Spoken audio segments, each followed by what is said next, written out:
Nel frattempo io voglio dire che alle spalle di Vittorio Bernardo con la telecamera c'è il QR code di Calcio Napoli 24. Inquadriamo, fammi vedere. Eccolo qui. Ah, ma sei pieno, posso abbassare? E qui stiamo facendo proprio scandalo in diretta qui, occhio.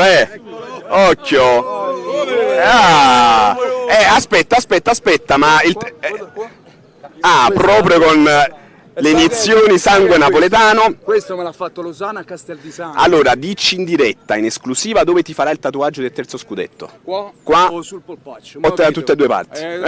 Tanto il Napoli quest'anno ce la fa benissimo. Non vi preoccupate ragazzi, ce la fa benissimo.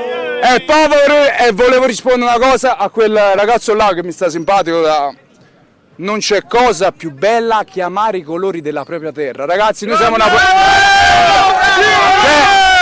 noi abbiamo la fortuna di essere napoletani, abbiamo la città più bella del mondo, e ce le invidiano, e che i cuori che ci fanno, no? Vesuveruto, tutta Napoli distrutta, ma quelli sono cuori che a me mi piacciono, lo sa perché?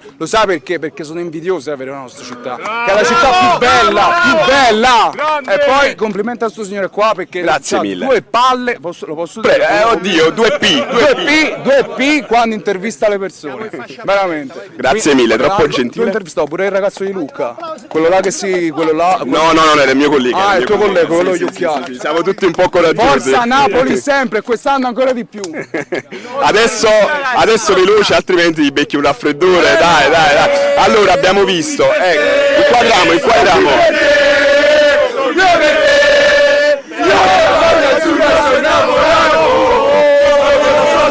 Perché è malato, non me lo so spiegare perché batte forte il mio corazon, sarà perché ti amo, grande amore.